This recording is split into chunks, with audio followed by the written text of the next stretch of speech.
अरावली पर्वतमाला को लेकर विरोध प्रदर्शन लगातार बढ़ता हुआ चला जा रहा है। इन सब के बीच सरकार आगे क्या करेगी? कई ऐसे सवाल हैं जो विपक्षी दलों की ओर से भी सरकार पर दागे जा रहे हैं और इसी का जवाब देने के लिए इस वक्त हमारे साथ वन, पर्यावरण, जलवायु परिवर्तन मंत्री भूपेंद्र यादव जी जुड़ चुके हैं।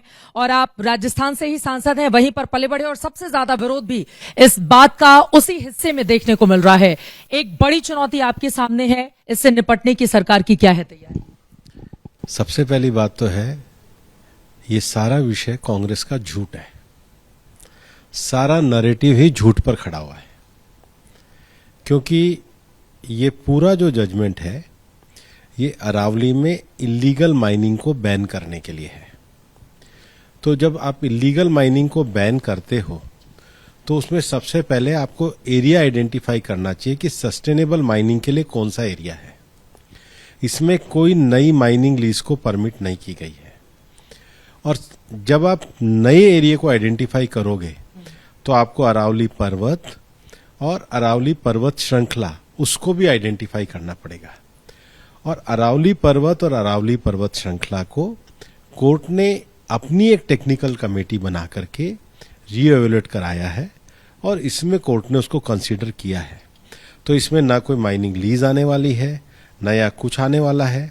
सबसे पहले एक साइंटिफिक मैनेजमेंट प्लान जो कोर्ट ने भी एप्रिशिएट किया है कि जो ICFRE है, फॉरेस्ट रिसर्च की जो एजुकेशन की संस्था है, उन्होंने सारंडा का एक मैनेजमेंट साइंटिफिक प्लान बनाया है। पहले साइंटिफिक मैनेजमेंट प्लान बनेगा, ICFRE के माध्यम से एरिया आइडेंटिफाई होगा और उसमें भी सस्टेनेबल माइनिंग ही हो पाएगी। और मुझे लगता है कि ये कुछ प्रतिशत में ही सारा विषय रहेगा। लेकिन उसके बावजूद बहुत बड़ी तादाद में लोग सड़क पर उतरकर विरोध प्रदर्शन कर रहे हैं। तो सरकार की ये बातें उनको समझ में क्यों नहीं आ रही है? उनका ये कहना है वो हमारे लिए जीवन रेखा है, अगर उसको खत्म करने का प्रयास किया जाएगा फिर आगे आने वाली जिंदगी हमारी कैसे रहेगी? मैं पूरे विश्वास के साथ कह रहा हूं, अरावली के संरक्षण के लिए हम पूरी तरीके से प्रतिबद्ध हैं। सरकार ने ग्रेट अरावली ग्रीन वॉल का भी विषय दिया, जिसको भी जजमेंट में कंसीडर किया है। अरावली में इलीगल माइनिंग पूरी तरीके से बैन होगी, कोई नई फर्दर नहीं होगी। जो कोर्ट के निर्देश है उसका पालन किया जाएगा। बाकी ये झूठ है। जैसे कल एक बहुत बड़े नेता ने कहा कि दिल्ली में माइनिंग हो जाएगी। NCR में तो माइनिंग बैन है, दिल्ली में माइनिंग हो ही नहीं सकती, गुड़गांव में हो ही नहीं सकती, फरीदाबाद में हो ही नहीं सकती, नूह में हो ही नहीं सकती, पर वो झूठ बोल रहे हैं। एक ने कल कह दिया कि साहब अरावली के पास जो जलाशय है वो समाप्त हो जाएंगे, जबकि साफ लिखा गया है कि अरावली में सांभर लेक है, अरावली में सिलीसेट लेक है, सुल्तानपुर लेक है। जो रामसर साइट्स हैं उसके 500 मीटर तक कोई माइनिंग एक्टिविटी प्रोहिबिटेड है। जो अरावली में ऑलरेडी नोटिफाइड फॉरेस्ट है वो प्रोहिबिटेड है। जहां पर सरकार की योजना से, जैसे कैंपा या किसी के अंतर्गत प्लांटेशन हो रखा है, वहां पर प्रोहिबिटेड है। तो ऑलरेडी ये प्रोहिबिशन लगा हुआ है। 58% एग्रीकल्चर एरिया अरावली के अंतर्गत है, वहां किसान अपने खेत में जमीन में काम कर रहे हैं। तो इलीगल माइनिंग जो होती थी उसको पूरी तरीके से रोका गया है। अब जिनको इलीगल माइनिंग का दुख है वो लोग लग रहे हैं। मैं आपको चित्रा जी विश्वास के साथ कह रहा हूं, सरकार ग्रीन अरावली को लेकर के काम कर रही है, पिछले कई सालों से लगातार कर रखी है। प्रधानमंत्री जी के नेतृत्व में पिछले 2 सालों से तो रिज में खुद स्वयं जाकर के वृक्षारोपण कर रहे हैं। हम लोग ग्रीन क्रेडिट जैसा प्रोग्राम लेके आए, उसमें 750 एकड़ जमीन का हमने वृक्षारोपण किया है। गुड़गांव में रेवेन्यू लैंड को 10,000 एकड़ को हमने कंपनसेटरी अफॉरेस्टेशन में डाल के उसका ग्रीनिंग के लिए हम लोग आगे बढ़े हैं। तो हम अरावली के सस्टेनेबल डेवलपमेंट के लिए पूरी तरीके से, और कोर्ट के दिशा निर्देशों के अनुसार, कोई नई माइनिंग नहीं है। केवल जो एरिया आइडेंटिफाई होंगे वहां पर भी पहले प्लान बनेगा, तब तक कुछ नहीं होगा। एक तरफ अशोक गहलोत, उनका बड़ा बयान आया है, वो पूर्व मुख्यमंत्री राजस्थान के, उनका ये कहना है कि सरकार कुछ करती हुई नजर नहीं आ रही है। और इसके साथ ही उन्होंने आरोप लगाया है कि 2010 में जो याचिका सुप्रीम कोर्ट गई थी वो खारिज हो चुकी थी, उसको फिर 2024 में बीजेपी की राज्य सरकार क्यों केंद्र की मदद से सुप्रीम कोर्ट तक लेकर पहुंची? 2010 का निर्णय मेरे पास है, कभी खारिज हुई नहीं है। सबसे बड़ा झूठ ये है, नंबर 1 झूठ। नंबर 2 झूठ, अशोक गहलोत जी के समय में सबसे ज्यादा माइनिंग दी गई। नंबर 3, उनके समय में जो इलीगल माइनिंग में कोर्ट ने कहा है उन एरिया को आइडेंटिफाई करेंगे, वो भी जनता के सामने हो जाएगा। जैसे वो पेपर लीक करते थे ऐसे वो अरावली भी लीक करते थे। अब जब इलीगल माइनिंग पे जब बैन लग रहा है तो शायद सबसे ज्यादा दर्द भी उन्हीं को हो रहा है। अशोक गहलोत ये भी आरोप लगा रहे हैं कि सरकार गंभीर नजर नहीं आ रही है और सुप्रीम कोर्ट फिर से पुनर्विचार करे, और केंद्र सरकार को, आपको उन्होंने स्पेशली इसके लिए संबोधित करते हुए कहा कि आप लोगों को इसके लिए प्रयत्न करना चाहिए।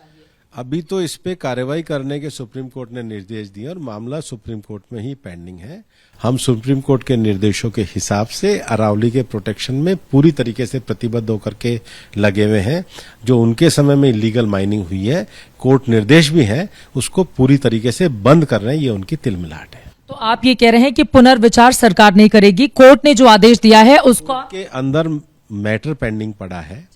कोर्ट के अंदर जो मैटर पेंडिंग पड़ा है चित्रा जी, उसमें कोर्ट ने वैसे ही निर्देश दिया है कि कोई नई माइनिंग वहां पे नहीं होगी। तो नई माइनिंग तो कोर्ट का निर्देश है और सब लोगों की भी यही मंशा है, फिर विरोध किस बात का है। जहां पर हो रही है वह management plan, sustainable management plan है, तो वो भी कोर्ट का निर्देश है, अरावली के हित में है। तीसरा, अरावली के प्रोटेक्टेड एरिया में नहीं होगी। प्रोटेक्टेड एरिया और रिजर्व फॉरेस्ट का अर्थ ये है कि अरावली में 4 टाइगर रिजर्व है, 20 वाइल्ड लाइफ सेंचुरीज हैं, और जो रिजर्व फॉरेस्ट है उसमें बिल्कुल नहीं होगी, जो अरावली का 20% भाग है। एनसीआर रीजन में कोई माइनिंग नहीं होगी, और फ्यूचर में भी आईसीएफआर जो है उसके द्वारा इसका अध्ययन किया जाएगा, तो वो निश्चित रूप से अध्ययन किया जाएगा और मामला तो कोर्ट में है। लेकिन ये सारे विषय अरावली के प्रोटेक्शन के लिए और ग्रीन अरावली बनाने के लिए जो निर्देश है उसकी पूरी परिपालना की जाएगी। अशोक गहलोत जी ने देखा नहीं है, इस बार सबसे ज्यादा वृक्षारोपण अरावली में हुआ है, बल्कि इस बार चारों राज्यों के मुख्यमंत्री ने भी वहां पर जाकर वृक्षारोपण किया है। अरावली के हर जिले में हम एक वन विभाग की नर्सरी भी लगाने जा रहे हैं, और जो हमने काफी ज्यादा उस काम को शुरू भी किया है। हमारे वन विभाग ने जो हजारों हेक्टेयर जमीन को ग्रीनिंग करने का काम है, उस लक्ष्य को भी हमने हासिल किया है, और हम जिला वाइज सारा एरिया को जो है कोर्ट निर्देश के हिसाब से चिन्हित करेंगे। अरावली जो हमारे देश का गर्व है उसको आगे करेंगे। और मैं गहलोत साहब को एक चीज कहना चाहता हूँ, हम जब स्कूल में थे, अजमेर में पढ़ते थे, तो अरावली की सबसे ऊंची चोटी तारागढ़ थी।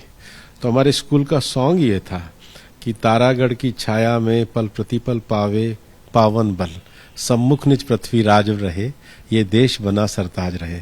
तो गहलोत साहब, हम तो गाना गाते हुए आगे बढ़े हैं। आपने जो अरावली को नुकसान पहुंचाया उसकी भरपाई करने के लिए अब हम काम कर रहे हैं।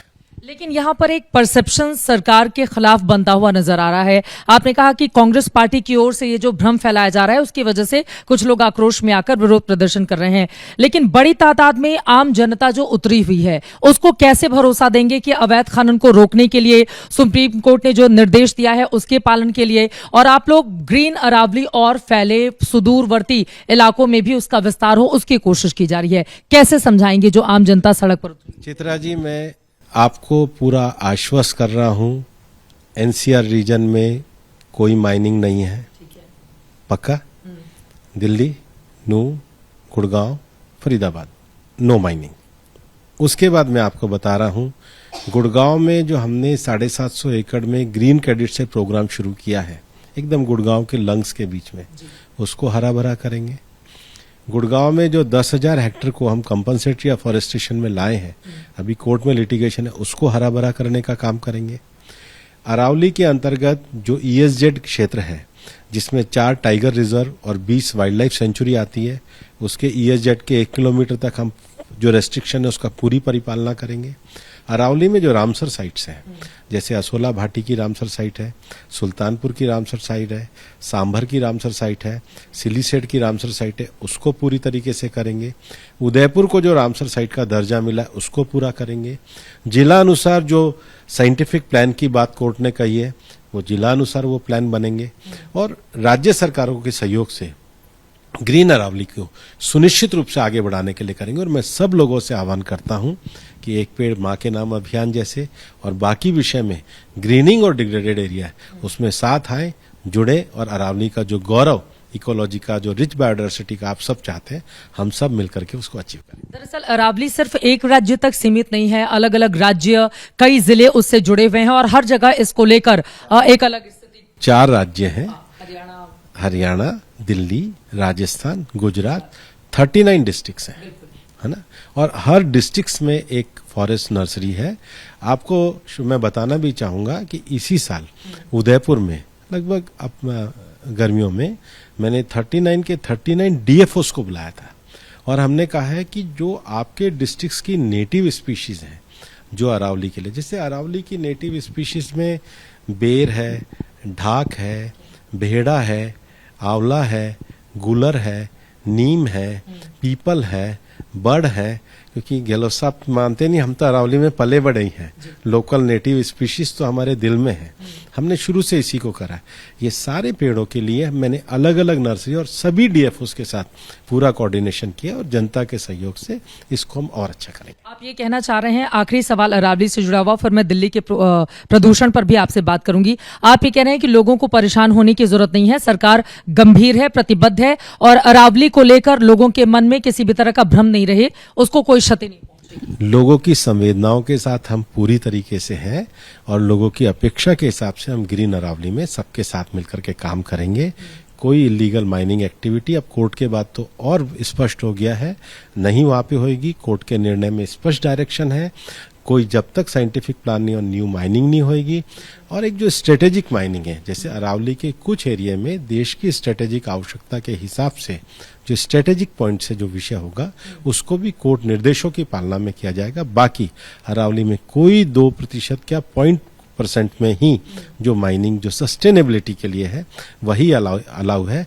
डिग्रेडेड अरावली के ग्रीन बनाने के लिए आपके माध्यम से मैं आह्वान करता हूं और मैं आपको कहना भी चाहता हूं कि आप अपने न्यूज़ चैनल में भी हफ्ते में एक बार अरावली को हरा करने के लिए जो सरकार का अभियान है उसके लिए जरूर आह्वान भी किया करिए, क्योंकि एक पेड़ माँ के नाम का अर्थ होता है धरती माता को और अपनी माता के प्रति कृतज्ञता व्यक्त करें। उम्मीद है कि दर्शकों के मन में जो सवाल होंगे, अरावली को लेकर इतना बवाल चल रहा है, उन सवालों का जवाब जरूर मिला होगा। अवैध माइनिंग को रोकने के लिए सरकार अपनी प्रतिबद्धता बार बार यहां पर जता रही है। अब मैं आ जाती हूं दिल्ली के प्रदूषण पर। आम आदमी पार्टी जब थी आप लोग बड़ा निशाना साधते थे, जैसे लगता था कि सारा दोष आम आदमी पार्टी का ही है। अब भारतीय जनता पार्टी की डबल इंजन की सरकार है, लेकिन प्रदूषण का स्तर आप देखिए सारे रिकॉर्ड दिन प्रतिदिन तोड़ता हुआ चला जा रहा है। तो पर्यावरण मंत्री होने के नाते दिल्ली को लेकर क्या कर रहे हैं? देखो, कई बार ऐसा लगता है, और अगर आपको भी मैं जवाब में कहूंगा कि पिछले सालों की तुलना में इस बार जो 200 AQI वाले दिन हैं वो हमारे ठीक रहे हैं, तो आपको भी मैं कहूंगा वो ठीक रहे। लेकिन मैं स्वयं भी मानता हूं अभी इसमें और काम किया जाना बाकी है। और पिछले दिनों लगातार CAQM जो है, जो एयर के क्वालिटी को मैनेजमेंट की अथॉरिटी है, उसके साथ भी हम बैठे हैं। इस वर्ष हमने एक और काम किया है, क्योंकि दिल्ली केवल अकेले दिल्ली नहीं है, दिल्ली के आसपास 8 कॉरपोरेशंस और हैं। हमने स्वयं ने CAQM के साथ मिलकर गाजियाबाद, नोएडा, ग्रेटर नोएडा, पानीपत, सोनीपत, फरीदाबाद, गुड़गांव, NDMC और MCD के वर्क प्लान बनाए हैं और आगामी 1 वर्ष के लिए वर्क प्लान करे हैं। दिल्ली में पॉल्यूशन के 2 कारण हैं। पहला मेट्रोलॉजिकल कंडीशन है जो सर्दियों में होती है। दूसरा कारण हमारी मानवीय गतिविधियों के साथ उत्सर्जन है। उसमें भी जो सबसे पहला विषय है वो व्हीकल पॉल्यूशन का है। अभी सुप्रीम कोर्ट ने भी अपने स्टे को विड्रॉ किया है। हम सुप्रीम कोर्ट के उस निर्णय का भी स्वागत करते हैं और BS4 और BS6 को हम पूरे NCR रीजन में करने का काम करेंगे। दूसरा, दिल्ली में BS6 गाड़ियां तो अभी चल रही हैं, आपको लग रहा है कि उसको भी नहीं, उसको बैन नहीं करेंगे। BS1 BS2 को करेंगे और उसमें भी जो गाड़ियां BS4 में चल रही हैं उनके एमिशन के जो स्टैंडर्ड हैं उनको नापे जाने का काम करेंगे, क्योंकि जब आप अपने घर से निकलते हो तो स्वच्छ होकर निकलते हो, तो वातावरण स्वच्छ हो ऐसा आपका वाहन भी होना चाहिए। दूसरा, इलेक्ट्रॉनिक बसों को बढ़ावा देने का विषय जो है उसको हम करने का चल रहे हैं। तीसरा, मैंने सभी अथॉरिटीज को कहा है कि मेट्रो जैसे सार्वजनिक परिवहन को यूजफुल बनाने के लिए मेट्रो स्टेशन से एंड टू एंड सर्विस के बारे में अथॉरिटीज ध्यान देवें। पूरे NCR रीजन में, विशेष रूप से दिल्ली में हमने कहा है कि 62 ऐसे पॉइंट है जहाँ ट्रैफिक ज्यादा रुकता है, तो हमने उनको स्मार्ट ट्रैफिक की बात करी है। दिल्ली पुलिस उस बारे में बहुत अच्छा सहयोग कर रही है। ये व्हीकल पॉल्यूशन का है। दूसरा, इंडस्ट्रियल पॉल्यूशन है। दिल्ली में 240 हमने इंडस्ट्री एरिया है, वहां पर 226 में हम PNG गैस पहुंचाने में कामयाब हो गए हैं। हम 240 में PNG पहुंचा रहे हैं और उद्योगों को उसके ऊपर कन्वर्ट कर रहे हैं। दूसरा 3,500 ऐसी इंडस्ट्रीज हैं जो रेड और ऑरेंज कैटेगरी की हैं। तो रेड और ऑरेंज कैटेगरी की इंडस्ट्री में ओसीएम लगे, उसके लिए लगभग 1200 इंडस्ट्री में हो गया है। 2400 इंडस्ट्रीज को भी हमने 31 दिसंबर तक का समय दिया है। उसके अलावा जो अनरेगुलेटेड इंडस्ट्रीज हैं उस पर हमने सभी अधिकारियों को कहा है कि इस पे आप स्ट्रिक्ट मॉनिटरिंग करिए और इसको क्लोज करने का काम करिए जो अनरेगुलेटेड या इलीगल चल रही हैं। तीसरा जो विषय इंडस्ट्रियल पॉल्यूशन के बाद जो आता है जिससे PM10 ज़्यादा पड़ता है वो डस्ट का है। हमने सारे कॉरपोरेशन से कहा है और हमने उनका एनुअल प्लान भी लिया है कि आपका एंड टू एंड पेमेंट जो है वो बिल्कुल पक्का होना चाहिए। और मैं तो दिल्ली के नागरिकों को भी आह्वान करता हूं कि ग्रीनिंग केवल घास से नहीं होनी चाहिए। कुछ ऐसी घास या शर्ब्स ऐसी हैं जो कम पानी के भी रह जाती है लेकिन मिट्टी को नहीं उड़ने देती। तो अभी हमने अपने फॉरेस्ट डिपार्टमेंट से भी 20 के करीब ऐसी प्रजातियां वनस्पति की करी हैं जो मिट्टी को रखती है। और एक जो बड़ा विषय है वो डेमोलिशन का है, क्योंकि डेमोलिशन का जो वेस्ट है वो काफ़ी उड़ता है। तो हमने सभी कॉरपोरेशन को CND डेमोलिशन के लिए जगह बनाने के लिए और उसको निकालने के लिए निर्देशित किया है। 1 वर्ष की उसकी योजना बनाने को कहा है। उसके साथ ही जो सॉलिड वेस्ट है, क्योंकि आम आदमी की पार्टी के समय में तो कचरे के ढेर लग गए थे, अभी तो माननीय मनोहर लाल जी के नेतृत्व में उस पर काफ़ी काम हो रहा है।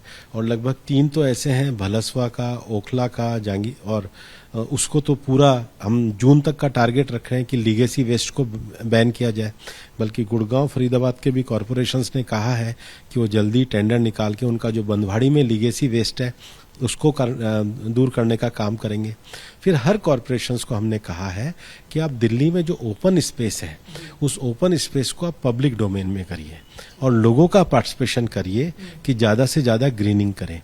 तो व्हीकल के मामले में, इंडस्ट्री के मामले में, सॉलिड वेस्ट मैनेजमेंट के मामले में, डस्ट पॉल्यूशन के मामले में, रेड और ऑरेंज कैटेगरी के मामले में, जो अनरेगुलेटेड इंडस्ट्री उसके मामले में, ग्रीनिंग के मामले में और पब्लिक पार्टिसिपेशन के मामले में, इसमें हम 1 वर्ष की योजना बना के काम कर रहे हैं और हम सबके सहयोग से इसको करेंगे। ऐसा तो नहीं, आखिरी सवाल कि सरकार जब देखती है इतना ज्यादा प्रदूषण, उस पर बवाल होता है, उसके बाद नींद से जागी। देखिए, आप एक धीर गंभीर मंत्री माने जाते हैं, आपने बड़े विस्तार से अच्छी बातें भी बताई कि आगामी दिनों में दिल्ली को प्रदूषण मुक्त कैसे बनाया जाए। लेकिन क्या बहुत देर आप डबल इंजन की सरकार का दावा करते हैं? आम आदमी पार्टी के लिए पहले तो बहुत निशाना साधते थे और अब देख लीजिए कि इन लोगों में AQI को लेकर और दिल्ली की सीएम ने जो बयान दिया उसको लेकर भी बड़ा बवाल दिल्ली में चल रहा है।